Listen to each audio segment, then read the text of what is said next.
Picture two men, same age, same neighborhood.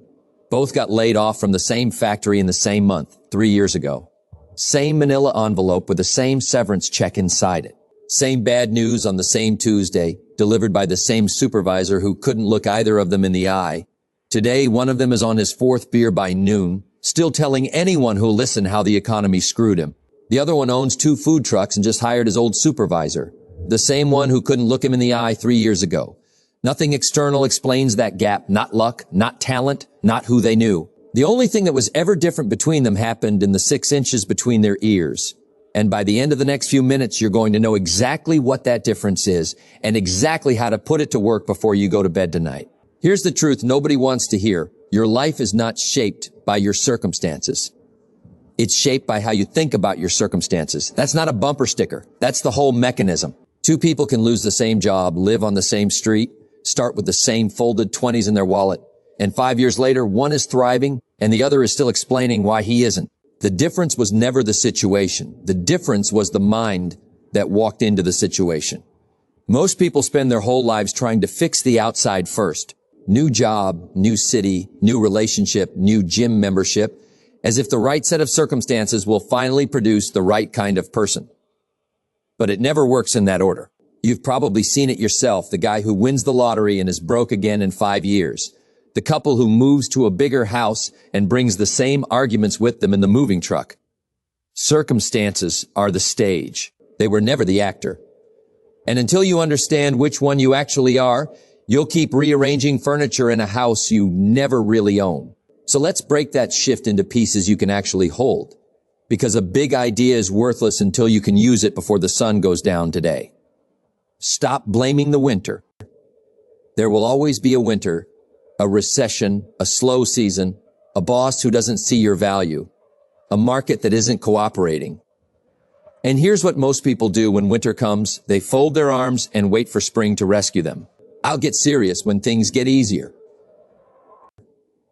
Things don't get easier. They get different. There's always another storm waiting on the other side of this one, wearing a new name. Think about a farmer standing at the edge of a field in January. The ground is frozen solid. Nothing is growing. Nothing looks like it's ever going to grow again. He doesn't stand there waiting for the frost to apologize. He goes into the barn and fixes the equipment nobody's used since October. He is the only reason there's anything to plant come March. Notice what he doesn't do. He doesn't call a meeting to discuss whether the winter is fair. He doesn't post about how hard it is. He doesn't wait for a sign. He walks into the barn because the barn is the only thing winter left him control over, and he uses it. That's the whole skill. Not predicting the weather. Not even liking the weather. Just refusing to let the weather decide what he does with his hands. The wind doesn't ask permission before it blows, and it blows on the rich and the poor, the disciplined and the lazy, without favoritism and without explanation. Nobody gets a calm life because they deserve one. What separates people isn't the weather they were handed. It's what they did while the storm was happening. One person uses the recession as an excuse to shrink. Another uses it to read more, sharpen their skill, tighten their offer, and comes out stronger, not because the storm was kinder to them, but because they refused to let it define them. Here's the part almost nobody says out loud. The storm is actually doing you a favor. Comfortable seasons don't build anything. Nobody gets stronger doing an easy set. Nobody learns anything new in a year where nothing went wrong. It's the cold that forces the farmer into the barn, and it's the barn work, done in silence, done in the cold, done while everyone else is inside complaining, that decides what March looks like. You don't get to skip the winter and keep the harvest. That deal doesn't exist. It never has. So don't ask life to make it easier. Ask yourself to become more capable. The winter isn't your enemy. It's your training ground. Nobody you admire built something lasting during a season that was convenient. Every person you respect has a winter story. They just didn't stay in the field complaining about the frost. They went and found their barn. Change your language before you change your life. The words you say to yourself in private become the walls around your own future. And you lay those bricks without ever noticing you're building anything. I'm just not good with money. I've never been the disciplined type. That's just not who I am. Say any one of those in the mirror right now. Notice how easy it feels. That ease is the trap. It doesn't feel like a decision. It feels like a fact. But you weren't born saying it. Somebody's voice taught you that sentence, and at some point you stopped hearing it as theirs and started hearing it as yours. Go back far enough and you can usually find the original speaker. A tired parent who said it once, in passing, never meaning for it to become scripture. A teacher who labeled you in front of the class in second grade and never thought about it again. A sibling's joke that landed a little too well. They said one sentence, one time, and you've been rehearsing it as fact for 20 years, adding evidence to it the way you'd add evidence to any theory you already believed. That's not memory. That's a mortgage you've been paying on a house somebody else built. Your subconscious doesn't fact check you. It believes the most repeated voice it hears, and 9 times out of 10, that voice is yours. Spend years narrating your own excuses, and don't be surprised when your life quietly organizes itself around exactly what you kept saying. You weren't dealt a bad hand. You talked yourself into a small one sentence at a time. And here's what makes it so hard to catch. The sentence never announces itself as a lie. It shows up sounding humble. I'm just being realistic. I know my limits. It wears the costume of self-awareness while doing the job of a cage. That's why so few people ever question it.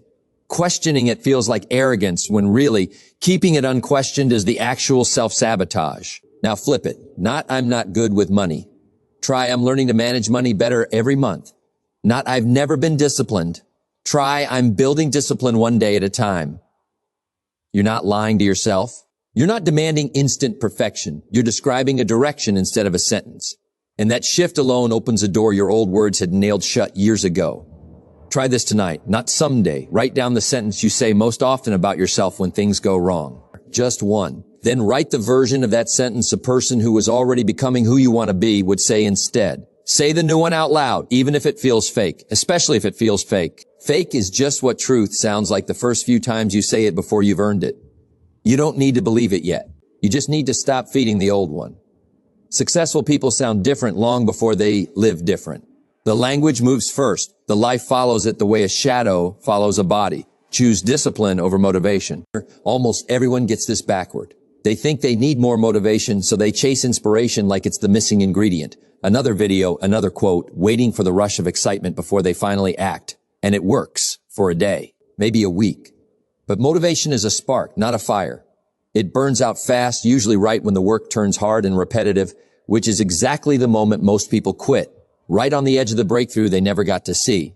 Discipline doesn't ask how you feel this morning. It doesn't need a pep talk or a sunrise. It just shows up on the good days and the forgettable ones. Anybody can put in effort when they're inspired. That's easy. What separates people is what they do on the days they don't feel like doing anything at all. Think about the space between the decision and the action. Motivation tries to close that gap with a feeling. Pump yourself up enough and the gap disappears, supposedly. But feelings are unreliable weather. Some mornings they show up, most mornings they don't. And you can, run a life on a resource that skips work 3 days out of 5. Discipline closes that same gap a different way. Not by feeling ready, but by making the decision. Once, in advance, so there's nothing left to decide in the moment the excuse shows up.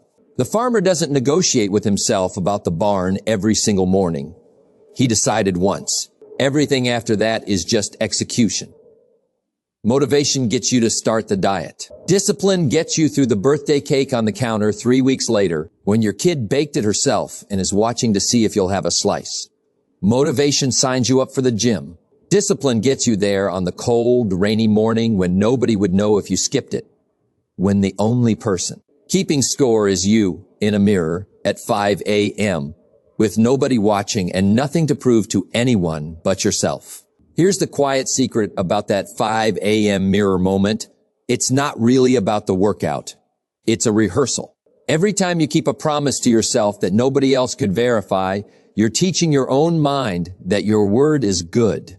And once your mind believes your word is good, it stops needing motivation to move. It just trusts you the way you'd trust a friend who's never once let you down. That trust is worth more than any hype video you'll ever watch. Stop waiting to feel ready. Build the discipline to act without the feeling, and you'll discover something strange. The results show up long before the motivation ever does. And once the results show up, something even stranger happens. The motivation finally arrives too, except now you don't need it anymore. Invest in yourself in the hours nobody's watching. Most people spend 8 hours a day working to make a living. Necessary. Nobody's arguing that. But here's the question that separates people over the long run. What are you doing with the hours after that? On your commute, on your lunch break, in the quiet 20 minutes before bed when the phone is calling for your attention?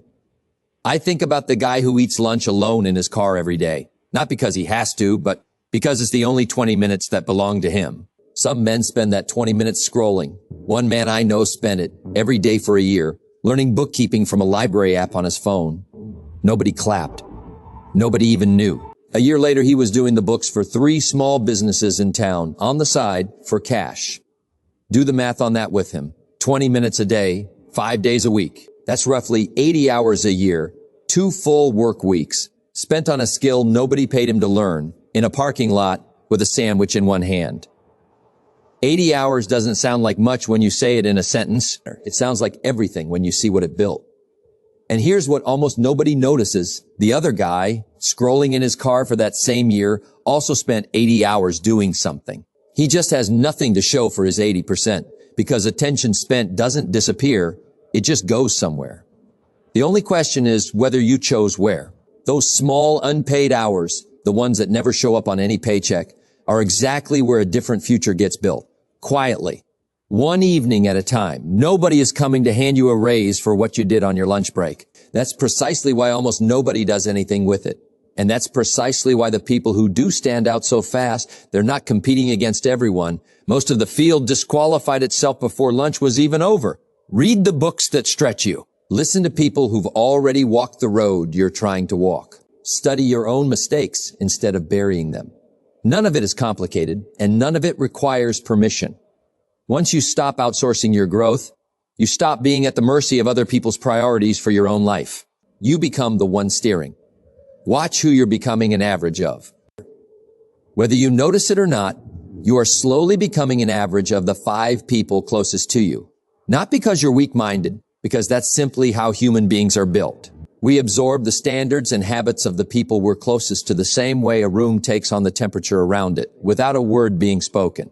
If the people around you are comfortable complaining, you will get comfortable complaining too, because everyone around you agrees with you, and agreement feels like proof.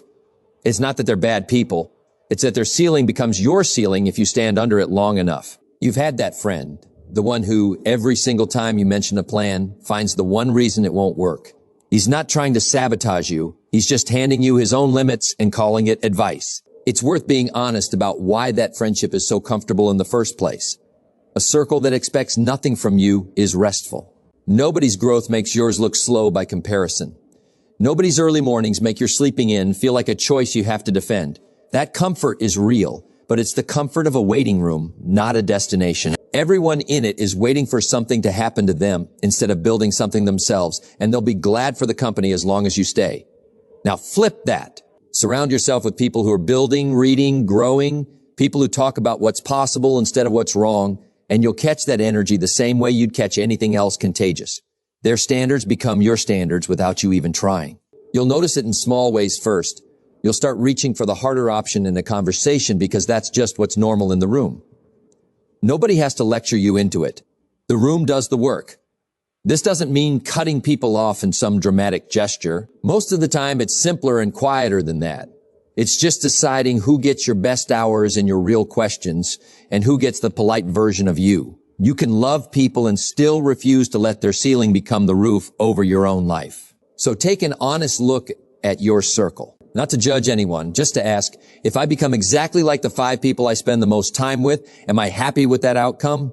If that question makes you uncomfortable, sit in that discomfort for a second instead of rushing past it. It might be the most important adjustment you make all year. Start before you're ready. If you wait for confidence to show up first, you'll wait for the rest of your life. Most people have this backward. They believe confidence comes first and action follows, that someday they'll wake up feeling brave enough. That day doesn't come. Confidence is manufactured, and it's only manufactured through action. Think about the first time you did anything that mattered. Drove a car, spoke in front of a room, asked for a raise. Were you confident before you did it? Almost never. You were nervous, unsure, maybe a little sick to your stomach, your voice doing that thing where it cracks halfway through the first sentence. But you did it anyway, and something happened on the other side that couldn't have happened any other way. That's where confidence actually comes from. Not from feeling ready, from evidence, and evidence only comes from doing. Here's the piece people skip. The fear doesn't actually go away before the second time either. It just gets quieter because now you've got one piece of evidence sitting next to it saying, you did this before and survived. Do it a third time, and there are two pieces of evidence. The fear isn't defeated in some final showdown. It just slowly gets outvoted by proof. That's the whole process. There's no secret room where the fear disappears completely and everything becomes easy.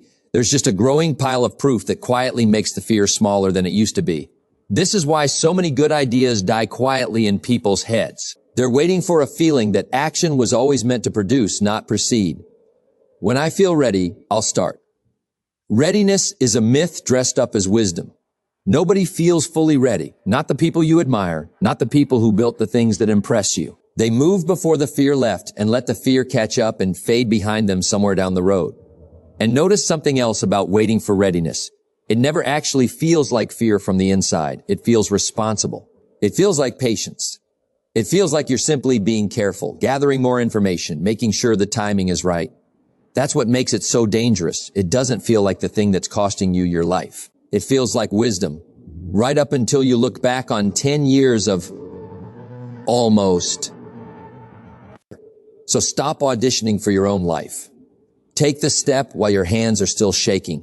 Send the message before you've rehearsed it perfectly. That first uncomfortable step is the only thing that has ever actually built confidence in anyone, ever. So there it is. Not a checklist. One truth wearing 6 different faces. Stop blaming the winter because the storm was never your enemy.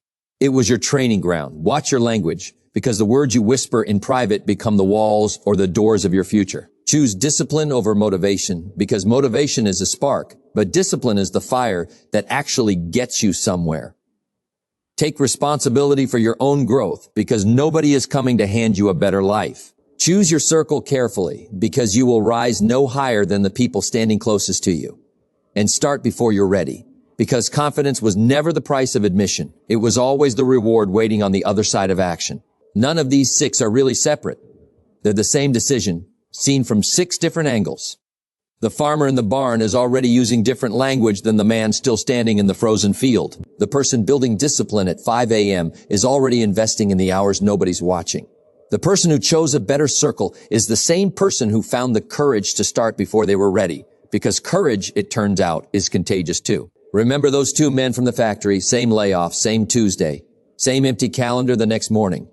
One of them spent that empty calendar complaining about it. The other spent it writing a menu on the back of a napkin. That's the entire gap between 2 lives, and it starts closing the moment you decide to close it. Neither of them knew on that Tuesday which one they'd become. That's the part worth sitting with. Nobody hands you a sign at the moment that matters most. The napkin didn't look like anything special. It was just a napkin in a kitchen on a bad week. The only thing that made it different was what he decided to do with it. And that decision was available to both of them in the exact same kitchen on the exact same bad week. None of this requires you to be smarter, luckier, or born into better circumstances than anyone else. It only requires you to think differently, starting today, in this ordinary moment that feels like nothing special. Transformation doesn't arrive with fireworks. It arrives quietly, on an unremarkable Tuesday, the moment you decide to see your life differently than you saw it yesterday. You don't need a new set of circumstances, you don't need permission, and you don't need perfect timing. You need a new mind, because the mind that got you here will not be the mind that gets you there. Don't wait for life to change before you change your mind. Change your mind, and watch everything else follow.